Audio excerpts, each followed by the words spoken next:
Welcome to this, which I can't believe, 8th episode of Talented Universe so far this week on the 26th of September in 2025. Anyway, I'm going to introduce my co-host first. Liz, how are you doing, Liz? I'm doing really well considering what we've been doing this week. So, yes. Yeah, and you had to tell me I had counted wrong and we had more than I thought. But, you know, I'm glad you're keeping me honest, you know. But I know you try. You try. And Marcia, how are you doing? I'm doing great here in Northeast Florida. We're keeping an eye on the Atlantic. There's some stuff brewing out there, so blow hard and keep it out there. Blow it away. Is that right? Mm-hmm. Well, Marcia, would you do the honors of introducing our fabulous guest for tonight? Yes, I'm so happy to welcome Victoria Andrunik, who is with us today, and we are going to talk verticals. We're going to talk some other things. And first, welcome, Victoria. Thank you. Thank you for having me. I'm excited to be number 8 of the week. Yes. Looking forward to chatting. Wonderful. And Victoria, I promise Michael I get it out of the way. You are a fellow New Yorker. I am. And you were born on Long Island, is that right? Yeah, born and raised in New York, so just right outside the city on Long Island. And yeah, when I turned 18, the second I turned 18, really, I got my butt here and got a little apartment. And it's been great. I love it. I'm such a city girl. So yeah, New York City has my heart. So you're actually in the city now. You're in Manhattan? Yes, I am. I am in Midtown Manhattan currently. Oh man, you're making me homesick already. Come back. I was born in Harlem and raised in Queens, which a lot of people don't consider Long Island, but it is on Long Island. We know that. It's like a good opinion. Yeah. Right. And you also went to Hunter College. I did. So also a Manhattan school. Yes. I decided to go to a CUNY. I had some very opposite interests, so I needed a school that did both. So I studied not only theater, but I studied psychology as well. So it was great. And you also have an interest in animal care and advocacy. Yes. Is that something that you went to school for at Hunter or other places? It is. So I, at Hunter College, not only did I study human psychology, but I studied animal behavior and conservation. So I studied wild animal psychology as well. I volunteered at Central Park Zoo for a few years. I worked at a rehabilitation center where we would get injured wildlife in and nurse them back to health and release them back into the wild. It was really, really great. But when I graduated college, the hours of both, I just couldn't do both at the same time.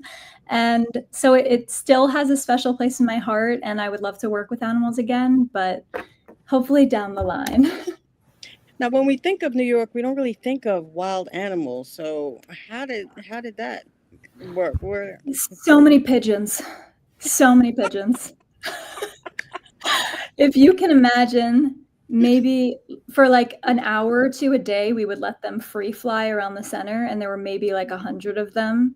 Oh my goodness. And it was the most chaotic thing you've ever seen. And the building is a New York City building as well. So basically, the clinic is a closet, and there's just pigeons everywhere. A lot of pigeons, a lot of squirrels, a lot of possums, and I saw my first great horned owl in person there. Yeah, really, mostly birds in New York City here. Yeah. Okay.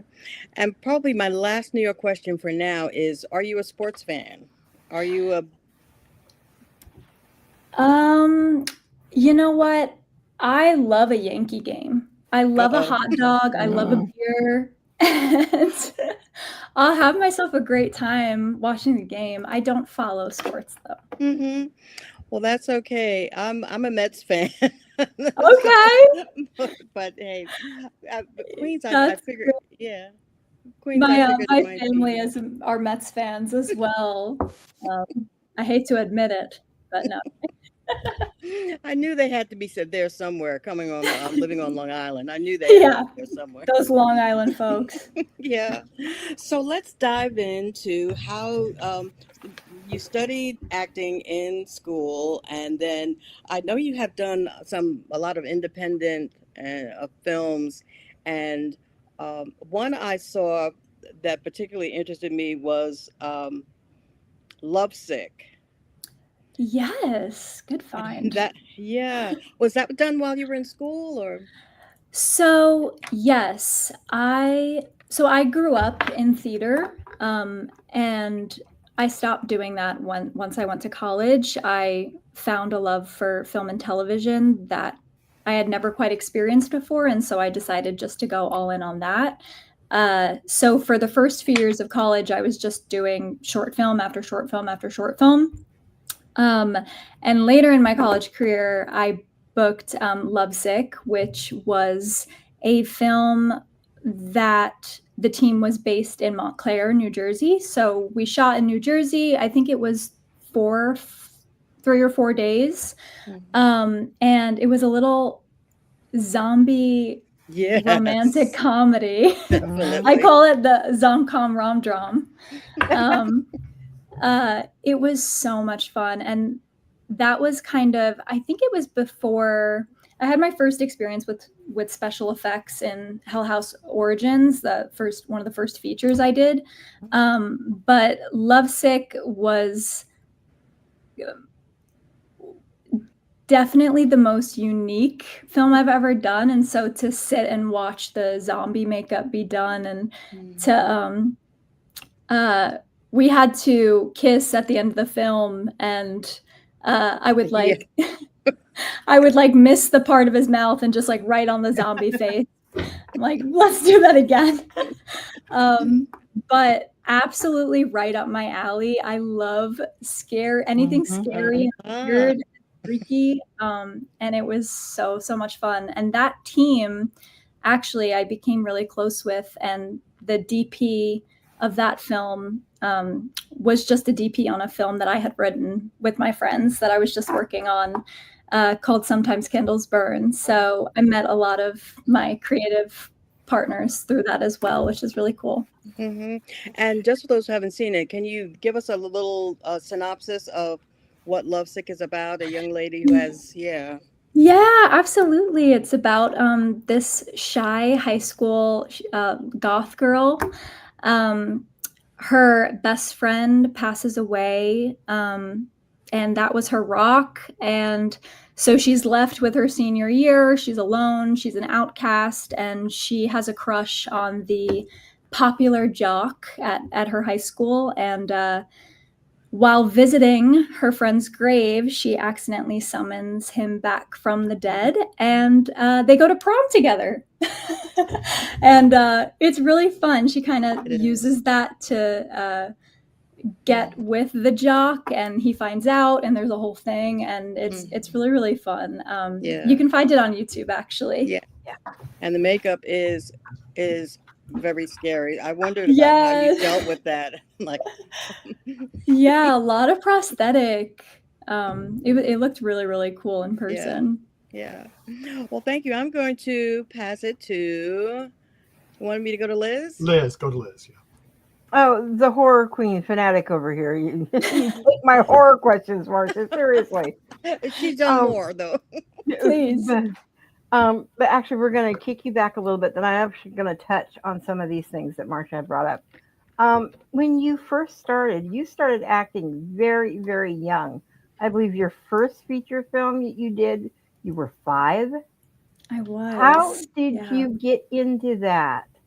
I want to hear the backstory of this. Yeah, it's a really funny story, actually. So I'm really glad you asked.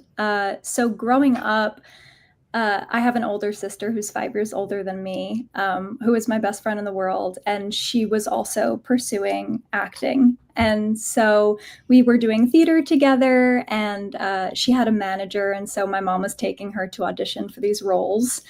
And in 2000, 2006, maybe 2007. She booked the lead in this independent horror feature. And it was filming, I believe, in, I want to say like Massachusetts or one of the surrounding states. Yeah. And so my mom had to take her, and so she had to bring me and my brother as well. And when we got there, the first day on set, there was an actress that was supposed to be playing a younger version of my sister, and she did not show up to set. And my mom was like, I have another one, and I like raised my and they brought me right in. I think I was in maybe 2 or 3 scenes, and it was the most fun I've ever had. I remember in no way the movie was appropriate for an 8-year-old. So I remember seeing it in theaters and my mom just like covering my eyes for a lot of it. But it created a fascination with horror movies for me. And so I was obsessed with going to the video store and choosing like the scariest cover I could find and bringing it home and making my family watch it. And it's kind of funny because I just had my first movie in theaters nationwide this year, and it was a horror movie. So it feels very full circle for me. Yeah, I would love to do more of that. Oh, I bet you would. You, like I said, you're built for horror with some of the stuff that you have done. I mean, the Hell House franchise is remarkable. When I found out that you had done that, both my daughter and I are huge, huge horror fans. So it was like, oh yes, this is right up both of our alleys. And I know you had a lot of fun doing the Hell House stuff as well. Yes. So 2 movies, crazy. I know. And when you did this last one, I was like, okay, is it, because I'm a crime junkie. I watch every crime story there is out there. I sleep to it. That's my relaxation thing. And I'm like, this story sounds oddly familiar. And I honestly had to research it to see if it was a fictitious story or if it was actually based on something. And I was really surprised to find it wasn't actually based even loosely on something. So that really surprised me. Yeah, the writer-director, Stephen Cognetti, I mean, he's so great at creating that lore and really going deep in on that where it really does feel real. And so, yeah, I think we did a good job of creating that little backstory, and I'm glad that it all kind of came together in the last movie. I'm glad we were able to do that. Yeah. You had also, and I believe this was in high school, I don't think you did it in college, you had done a stage production of Carrie. So, I mean, right there, and there are, believe it or not, little clips of some of your original stuff out there on YouTube that can be found. If you search hard enough, you can find some of these things. I don't know if I want to. You were cute. You were great. That is so funny. No, yeah, that was when I was a teenager, and I was lucky enough to be seen for a couple of auditions for Mike Flanagan's new Carrie series. Right. And that was just a dream to even just audition for, because I love Stephen King so much and Mike Flanagan. And yeah, I was so excited to do that show. I mean, a horror musical? Come on. Oh, I know. I mean, it's absolutely so great. I know we just need horror verticals now, and then we're all set. Well, yeah. And I know there's one particular vertical actor who is working on a horror, but I think it's going not to be a vertical. I think it's actually going to be a mainstream that falls under something that you years ago did. I'm trying to think of the name of it. Rage at Playhouse 46. Yes. Mm-hmm. And because now, I mean, did you have a chance to go back and see anything before they closed it down? Because they closed it down. They closed what down? They closed Playhouse 46 down. Oh. They couldn't keep up with the economy and everything that was going on. Oh. So she had to close it down. And I have a lot of friends that are in the Hell's Kitchen area that kind of generate to that particular community. And a lot of the things that they had produced and the projects that were coming out. So they were very upset with it. And I was curious if you had a chance to go, because you were still in New York, had a chance to go see any of the last programs. No, I haven't. I mean, the director of Rage, a good friend of mine, Tony Patron, is I'm sure still directing shows and creating shows for that venue. But that's actually news to me. I didn't know that. But I'm not surprised, honestly. I mean, I can't imagine.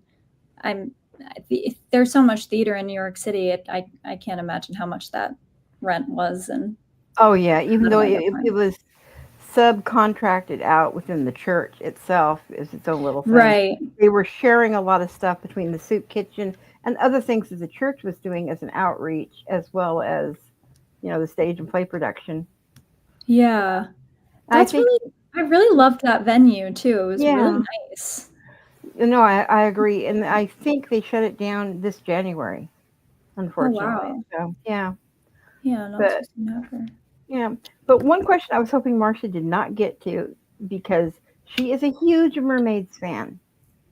Okay, you're stealing my question. Well, you already stole multiple of mine, so fair is fair. Do you want it, Marcia, seriously, or do you want me to take it? Go for it. Okay. You played not only in The Little Mermaid, but you played Ariel in The Little Mermaid. How absolutely cool was that? Was that like coming back to a childhood, fantasy type thing? Did you watch Disney movies growing up? Or? Oh my goodness. First of all, the lore that you are pulling out right now, I'm so impressed. So I loved Disney movies growing up. I had a little mini television, and I would sit in the corner and I would just watch Aladdin, and specifically The Little Mermaid 2 when she has a daughter, over and over again. And so I would dress up like every year for Halloween as a Disney princess, and I did go as Ariel. So not only did I get to play her as a late teenager, but I also got to play her in a junior production when I was 13 in middle school. Oh, wow. So I got to reprise that as well. And yes, it was so much fun.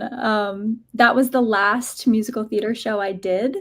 So it's been a while, but it was such a fun one to go out on, just because of the production level of everything that goes into it. Because we were underwater, we got to wear Heelys as characters, little shoes with wheels. So we had training rehearsals. I had to learn how to go backwards on them. I needed to learn how to spin on them, and it was so much fun. We got to go around to different elementary schools and perform for them. And yeah, it really was just like very warming my childhood heart for me, and to see that. And this is making me miss musical theater. One quick question that I'm going to throw out to either Marcia or Michael. I do have, switching gears into the vertical. Yes. You said something, and it really threw me in Loving My Brother's Best Friend. I had never heard this term before. Did you coin it? Did the producers coin it? Or is this something that's actually out there? Your romanasky, as in romance fantasy boyfriend? Romantasy, yeah. I've never heard that before. I know, me either. It was in the script. I thought it was so funny because, obviously it's just smut, basically. Yeah. And the best kind. It's so funny because I remember being maybe like 12 or 13 and writing little fan fiction stories on Wattpad. And so I saw so much of myself in Henley. And so I remember it took me back to like kind of just justifying as to like what I was writing. I'm like, no, it's like romance. I'm like, this is fantasy. Like, it's just normal. And it's the craziest thing you've ever read. And yeah, no, I loved that term so much. Yeah, I really found that very amusing. I have a lot more questions, but I'm going to either toss it to Marsha or Michael, whoever wants it. Yeah, I'm going to toss it to me. I missed that Michael. in that show. I'm thinking, when did she say that? Yeah. I think she's talking to Connor. Yeah, right at the lockers. Okay. So speaking of that wonderful film, how was it working with Nick? Oh, I thought we were talking. No, I'm kidding. It was so wonderful. Everyone's so great. Me and Nick were the only cast members from New York for that film in particular. So we were staying at the same hotel, so we would kind of see each other in the morning, like going to set. We're like, did you go to LA to film? Was it at LA or? Yes, it was in LA. Yeah. So it was my first time filming in LA as well, which was really, really cool. And I mean, just everyone on that set was so kind and patient and talented. And I was so intimidated going into it just because it was my first time filming in LA. It was one of my first verticals. I was going to say, was it your first or had you done some before that? So technically it was my second. I had worked the week before actually with Real Short, and that was my first time doing a vertical. It was just one day. It was super fast. And so I'm kind of glad it happened because I feel like it gave me the opportunity to kind of know what to expect and on a set like that.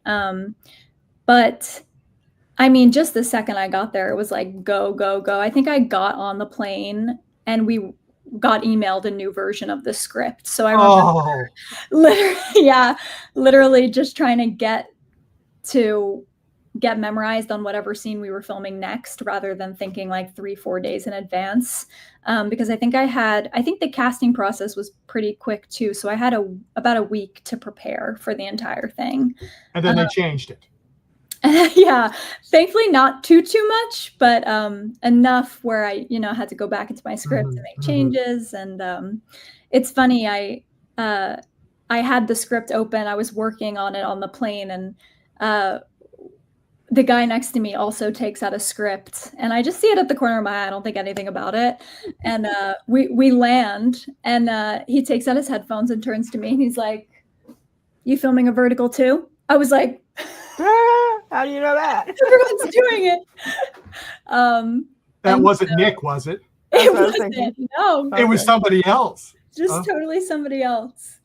That'd have been so weird if it had been Nick. Yeah. Gosh, could you imagine? I know. I mean, that would have been less strange somehow. Like, we were both going to the same shoot. This guy was working with, I think, Real Short on like a totally different shoot, and he just so happened to be sitting next to me. I was like, this is crazy. But honestly, I'm just such a great first experience. I mean, I have nothing but good things to say about that team and Candy Jar in general. And yeah, it was really great. Were there any surprises? You said you'd had a Real Short one day, so you kind of knew what you were getting into, because it sounds like the Real Short was a much shorter part for you. Yes. But then, I mean, you were one of the mains. Yeah. with Candy Jar. Yeah. My first time leading a series, I was in, I think, every scene, actually. There might have been that little moment. Well, maybe one that you weren't, but I mean. Right. Yeah, just like parts of a scene where Luca and Austin would talk, or Luca and Will would talk, and I would walk in. So I would have like little breaks here and there. But it was really, really good insight, I think, on what it's like to work on a television set, just because we were moving so fast. I want to say we were filming like 10 to 12 pages a day. And so it would be like 12 to 14-hour days. I would get there, be put in makeup and wardrobe, get put into a rehearsal, then get put back and like finish hair and makeup, and then we would go in for the take. Like, it was just quick, so quickly. Yeah. So it was really, really good practice for me, and really validating, just in terms of like, no, I love this and I want to do this all the time. Yeah. Are you good with memorization? I am. Lucky you. I am really. Lucky you. I have to write everything out, though. That's how I memorize. I literally have to write every word by word, all of my lines out, just so it sticks easier. Well, you find out what works for you, because everybody's different. So exactly. Yeah.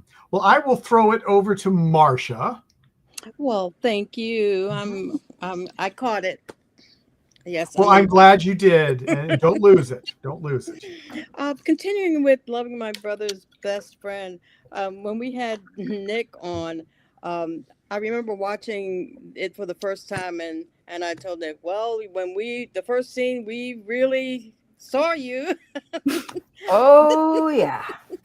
So I wondered about intimacy coordinators and how that that aspect helped support you in this role. Yeah, what an opening scene.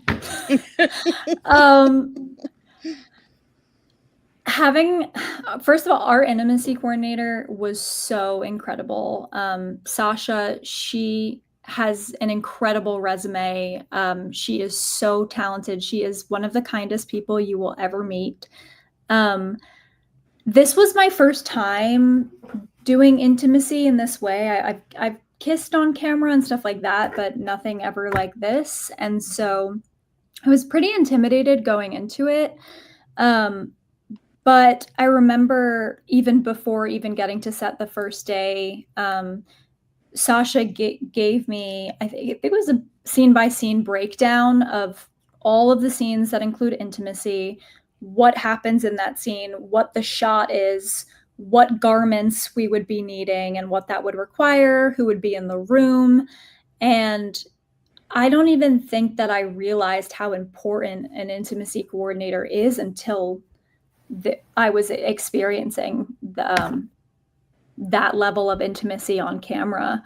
And just like having somebody to kind of speak up for you as well. I remember there was one shot or something that was added. I don't remember what the shot was. It wasn't super inappropriate, but I remember Sasha she pulled me aside and she was like, if you feel any kind of way about this, like say the word and I will make sure to say something. And I don't even think that I even got a word out. I think it just showed on my face. I was like, she was like, say less. Yeah. And so, oh my goodness, how important especially on a non-union set, where they might not have some of those rules and policies in place. So everyone, I mean, our director as well was just so understanding and kind. Everyone was so professional. And then Nick and I were just like giggling the whole time. I mean, like in between takes. For that first scene, we actually weren't in the room together for our actual intimacy. So I was just kind of staring at the wall. It was a completely closed set. So seeing that first scene was actually, I mean, and the final cut was like my first time seeing it, basically, which I thought was really interesting. But no, everything was done with such care and intention, and it never felt like it was there just to be there, which I really, really appreciate. And yeah, everyone was just so great and kind. So yeah. And Nick also explained to the viewer, it looks very, very passionate and intimate, and that's what they want. However, he was saying that a lot of it's choreographed. So,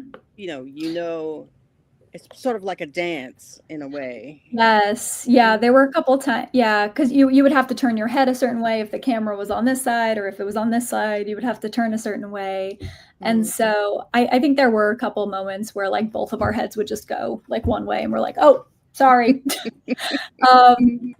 But yeah, it is very much hitting marks. And it was very different in the final cut. I mean, in the spiciest scene of the show, I hope you know what I'm talking about. Yes. In Lily's bedroom, we had it was a yoga ball in between us. It was a bladed yoga ball.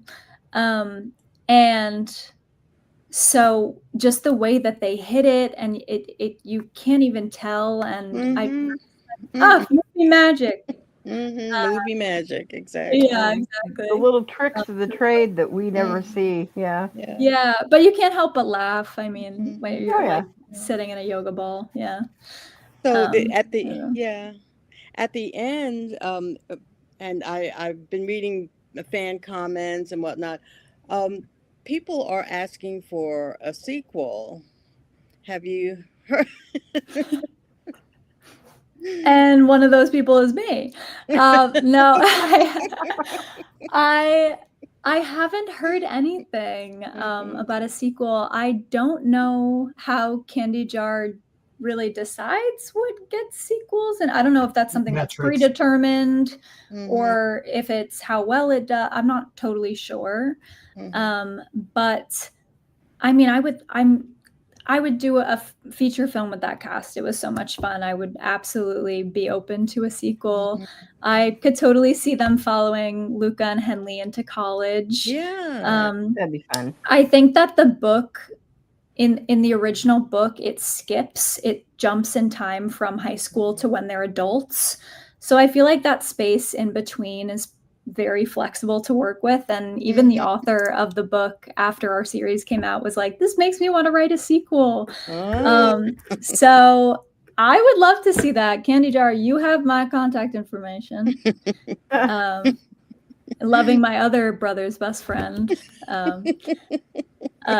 No, yeah, but that would be really fun. And if not that, I would love to work with them again in some capacity. So hopefully sometime soon. Yeah, and when you do hear news, be sure and contact Michael and come back and we'll talk about it. Yeah, absolutely. And popping back into some things that that you have done in your past, one thing that interested me, again, as a New Yorker, I can't help it, is that you put down that you jumped double dutch.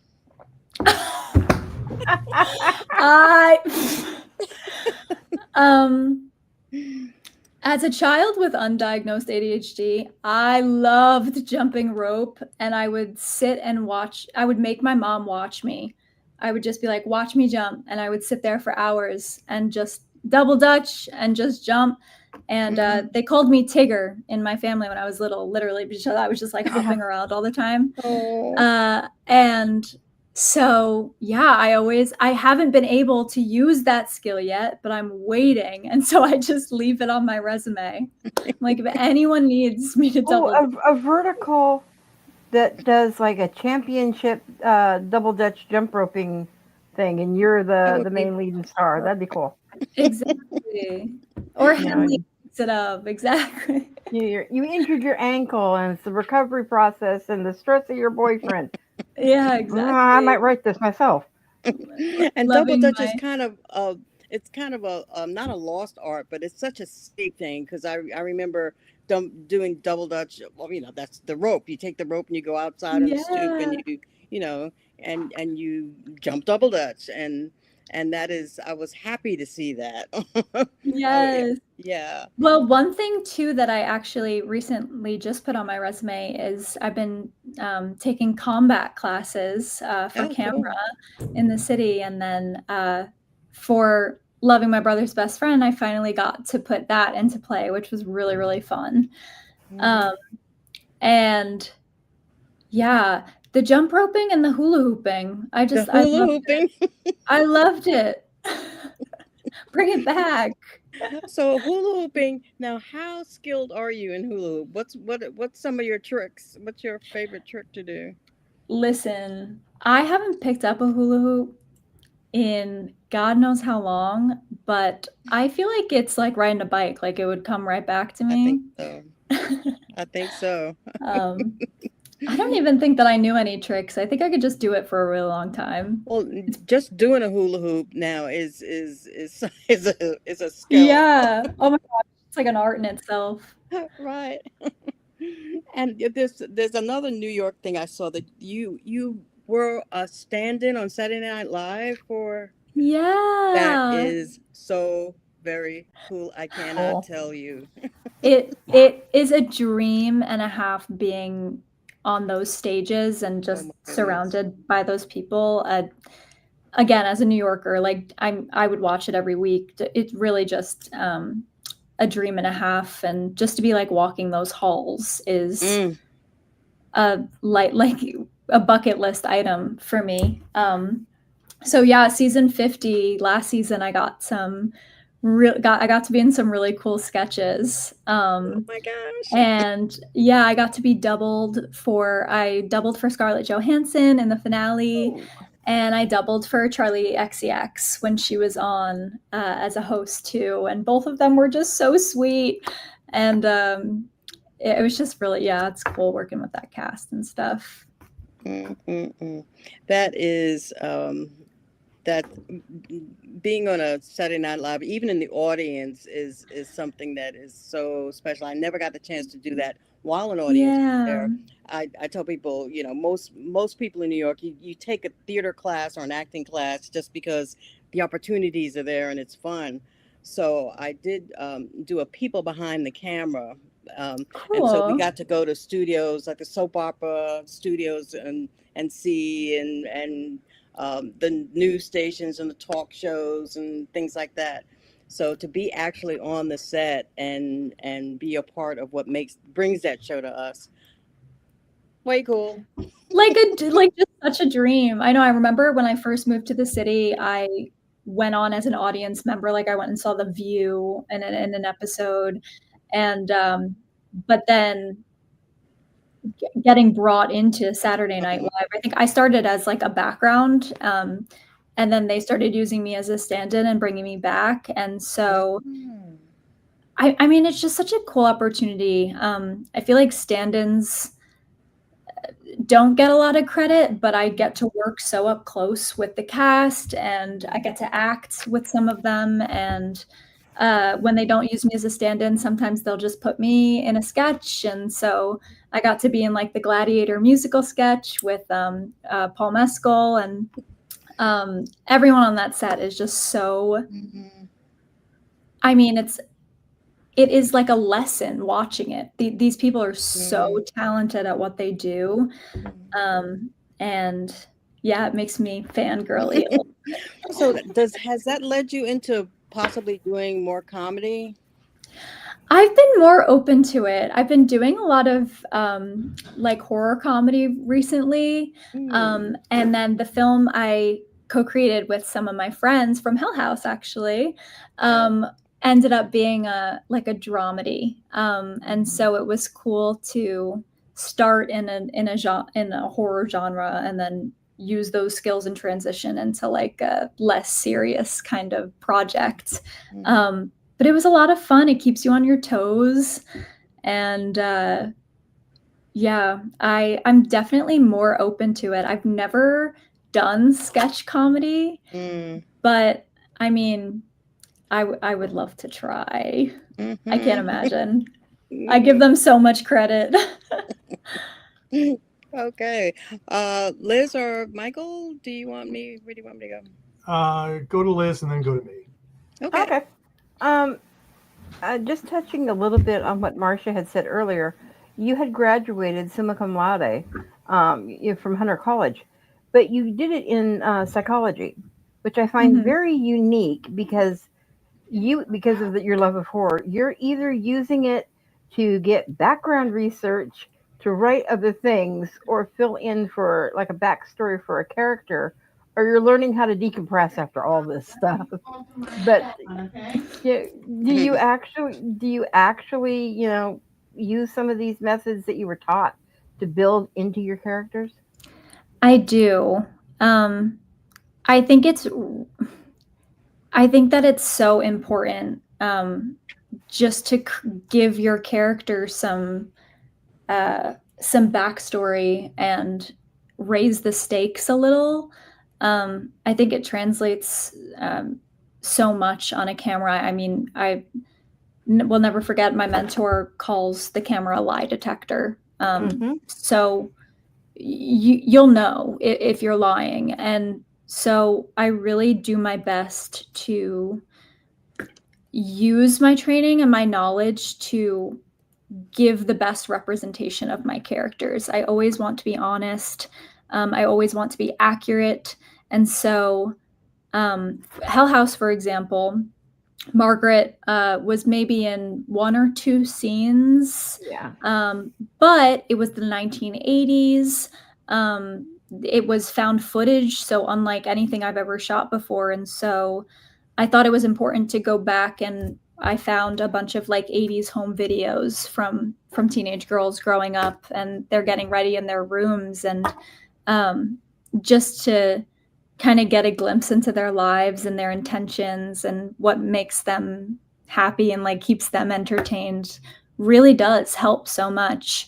And I really love creating Spotify playlists for my characters in particular. Just, I think music also just takes you back so much and is so important in that psychology, because you're stepping into the character's shoes. And I think it can help a lot with preparation. And I never do like method or anything like that, but I love using a character's experiences to affect their current situation and whatever they're dealing with in the scene that they're in. Just on what you were saying, I was laughing because I'm thinking to myself, it was Aquanet, Big Hair, and Cyndi Lauper for me. And I was already almost out of my teenage years, but yes, it was definitely that, and there was a lot of Prince on there. Oh yeah, and a bunch of other stuff too. But we were big into the hair metal bands and all that. Like Poison, Aerosmith, all that. So I know. On a different note, I know that Marcia had mentioned Saturday Night Live, but am I correct in seeing that you actually have some slightly credited stuff for Law and Order SVU? I did 1 episode. I didn't have any lines, but I was recurring throughout the episode. Right. That another talk about bucket list item. I mean, they call that like the rite of passage for actors in New York City if you're on that set. Oh yeah.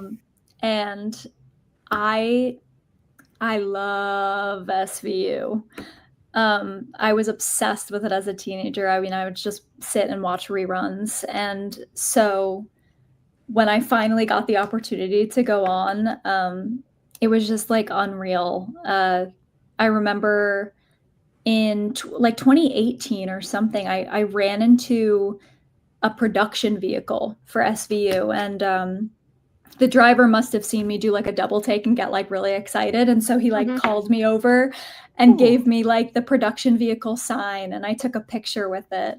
And I think it was like literally exactly, or like to the week, like a few years later, that I had booked an episode. And I remember it was my last semester of college. I would have to miss like the first entire week of school. I was like, sorry guys, you'll understand. All of my acting professors immediately understood. I mean, it was just such a cool gig. It was the episode was about a fraternity that targets this group of young college girls. And so I was in this group. And so I got to return to set every day that week and see the same people. And I got to see like Mariska and some other of the great, like Kelly and some of the other great cast members. And it was just such like an out of body experience for me. Oh, I bet. And I kept telling all like the producers and stuff. I was like, next time you see me, I will have lines. But I would love to go back on that show. I ended up going on an episode of original Law and Order Original, and it was some of the same people. Those sets are just so cool, and it's very New York City. Like they have their own production studio by the piers on the water, and it's really, really cool. So, and that's actually what got me eligible to join the union as well. Right, because you actually have those credited under you. Yeah. Yeah, that absolutely is phenomenal. And I have been waiting and waiting and waiting for Marcia to ask this, and she still hasn't. So I'm going to steal it. you live in New York. What is your favorite pizza? That was next. Oh, You're dead. Like, you mean like type of pizza, or you mean like where I go for pizza? where you go? Yeah, and what type? Scar's Pizza, Lower East Side. Their hot honey slice. It's pepperoni and Mike's hot honey. Mm. You have to wait on a line to get it, but it is so good. It's not super thick. It's just, it's pretty thin, but it's large, and it's heavenly, to be honest. I feel like I am a fake New Yorker because I don't go for pizza often. But I also really like, oh my gosh, there's a place by me in Washington Heights that serves giant slices of pizza, and they're really famous for it. Oh my gosh, I'm blanking on the name right now. It's going to come to me as soon as I leave. But that's also just a good one to go to, like right by my house. And yeah, I love a good New York City pizza slice. But now I need to know your favorite pizzas. Mine is probably, you're going to laugh, it's probably ours that are homemade. My brother-in-law used to work at a pizza restaurant when he was going through junior high and early college. So he knows how to throw them. He knows how to make the dough. And we have a pizza baking, thing outside. So he goes and he puts it, on the stone and puts it in, and we can all choose our own toppings. That to me is my favorite. If I had to go with other place, it would probably be New York Pizza, which is a franchise here that was originally created in New York. Oh, cool. Okay, that's a good answer. Homemade. Yeah. That's fair. I'll take it. But now, before Marsha literally boots me off the program, I'm going to switch it to Michael where I'm safe. Exactly. Now, I may have this wrong, but am I correct that you did a Google commercial? Yes, you guys more. This is so good. I'm so impressed. Yeah, I couldn't find it, but I saw it listed, so I don't know what happened in it. I tried to find it and I couldn't. So You're not alone, Michael. Oh, you couldn't find it either? Okay. No. Me either. I haven't found it either. Did you ever see it on air? Nope. No. So it was actually, it was technically a commercial, but it was an internal commercial. So it was basically like a role play type situation for people who are training to work with Google. Okay, that explains it. Okay. Yeah, so if you become a manager and you have to go through the training, you're gonna see a video of me. Oh, okay. But that was really fun. It might be worth it. Yeah, I don't do a lot of commercial work. I haven't been able to, but that was like one of my first experiences, and it was so cool.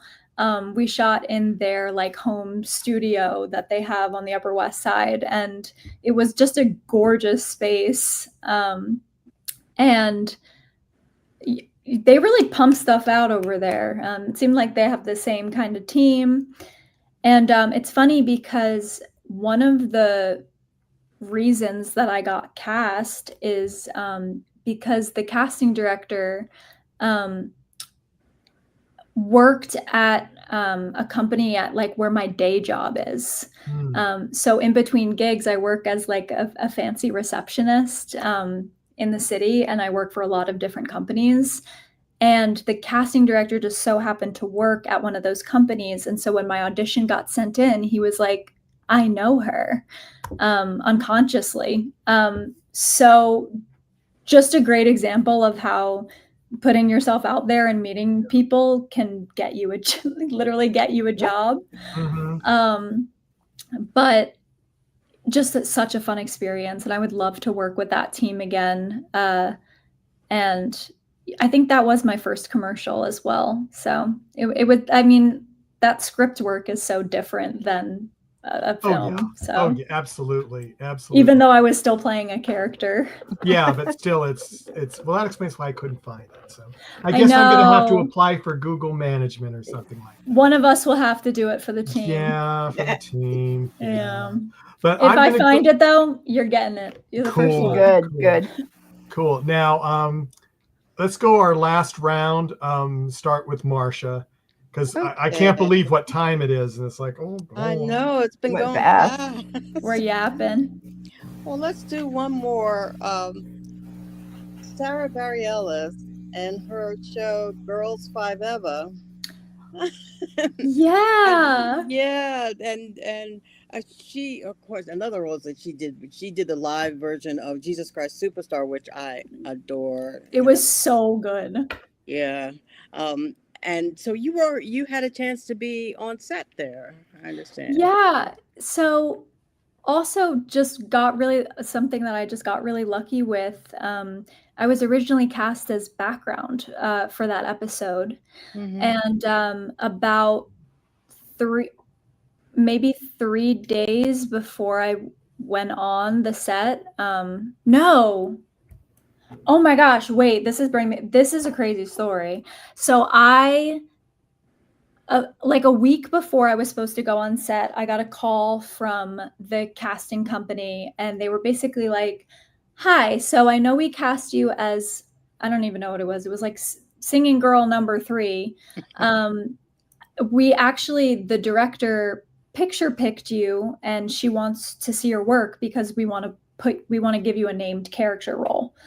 And this was insane to me. And so I was like, absolutely, sent them over my stuff. They told me that I was going to be in a scene with one of the main characters. I wasn't watching the show at that time. I knew Sarah Bareilles was in it, but I didn't know what character I was going to be working with.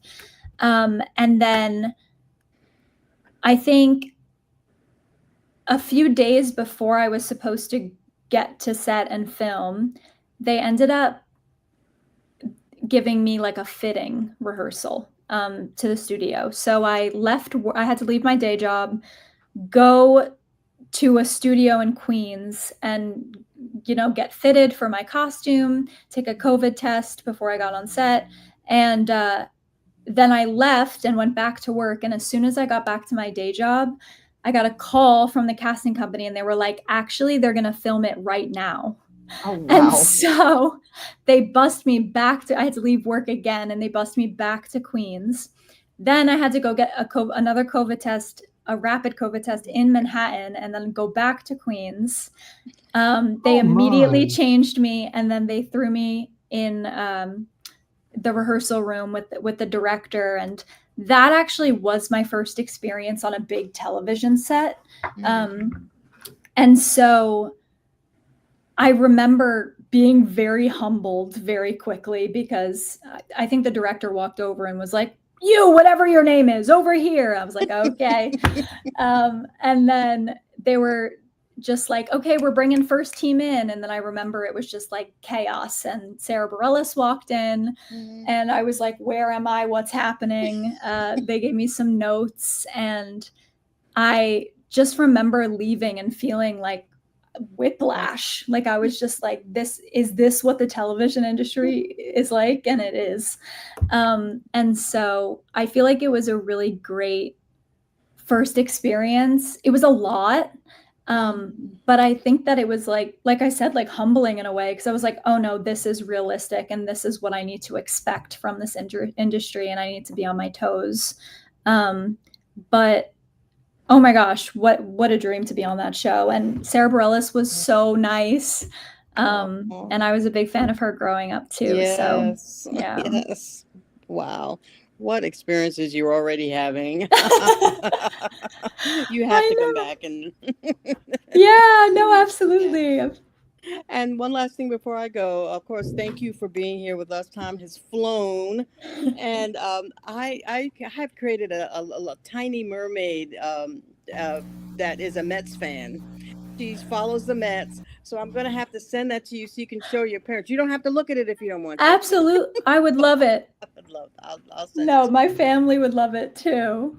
Absolutely. Yeah. Thanks for coming, Victoria. Michael. Thanks for having me. Liz. Liz, yeah, Liz. I just have a couple quick final questions. One, I had seen a picture of you on the red carpet, and you were there for, I guess it was the Dane Floyd award for, Yeah. oh, I can never say the name right, Oniros Film Awards. Yeah, that was actually one of the first shorts I did in the city, and we got a little Best Short Film Award. Oniros is, I think it's like a little IMDb qualifying award. Yeah. And they were so great. I met a lot of really cool people at that festival, and we won Best Short Film, which was just so incredible. And that was my first win for an award too, as well. So that was really, really cool. That was a great team as well. You know, it's great to have those little things, you know, starting up under your belt as they get bigger and bigger, you know. Yeah, slowly but surely. Oh yeah, no, chugging along. So yeah, definitely. You're more than chugging along. You're getting up there quite well. Mm-hmm. But I kind of wanted to mirror everybody else's comments and say thank you so much for taking the time, and it's been a pleasure kind of digging through your closet and pulling out all these little fun memories. My demons. Yeah. Yes, your demons, exactly. Your zombies that were in the closet, or your killer clowns.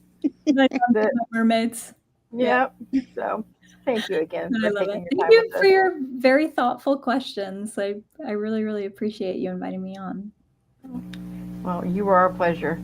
Michael, did you want to say anything? Yeah, well, just, thank you. And was there anything you wanted to add before we go? Like you had any announcements or anything, or is everything? You don't want us to pull anything else out of your closet and find the other scary clowns that are there. No, I have some secrets that I'm hiding. No, I'm kidding.